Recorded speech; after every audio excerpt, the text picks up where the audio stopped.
បាទនេះគឺ brand របស់ Conflong ដែលយើងកាន់តែមួយនេះមួយមកយើងទទួលបានពីរមុខងារសំខាន់ទី1យើងអាចធ្វើជា power bank ដែលមានកម្លាំង 10000 mAh ទី2វាជា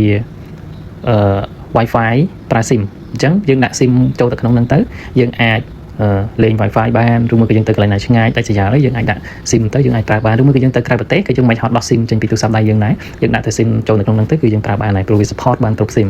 ហើយនៅលើហ្នឹងដូចបងប្អូនឃើញស្រាប់ហើយគឺមាន LED ដែលបង្ហាញតាក់ទងជាមួយនឹងភាគរយថ្មហើយ LED ដែលបង្ហាញតាក់ទងជាមួយនឹងសេវា SIM នៅកន្លែងហ្នឹង load AK 4G ឬក៏ 3G ក៏វា load ប្រាប់យើងដែរហើយរឿងដែលសំខាន់មួយទៀតគឺវា load data ទិន្នន័យដែលយើងប្រើអស់ប្រហែលមេគឺយើងអាចដឹងថាយើងប្រើអស់ប្រហែលមេហើយអញ្ចឹងណាអញ្ចឹងវាងាយស្រួលមែនទែនសម្រាប់យើងដែលយើងអ្នកដែលគាត់ចូលចិត្តដើរឆ្ងាយឬមួយក៏គាត់កន្លែងខ្លះដែលគាត់អត់មានសេវា Wi-Fi ទៅដល់អញ្ចឹងយើងប្រើមួយនេះគឺល្អមែនទែនហើយប្រភេទនេះគឺមួយម៉ាក brand ទៀតម៉ាក Conflong ទៀតអញ្ចឹងយើងកាន់តែមួយហ្នឹងយើងទទួលបានពីរមុខងារគឺល្អមែនទែនហើយវាមាន LED ស្អាតហ្មងសូបង្ហាញមកស្រួលមើលហ្មងអញ្ចឹងបងអាចធ្វើការតាក់ទងមកយើងខ្ញុំបានអរគុណជម្រាបលា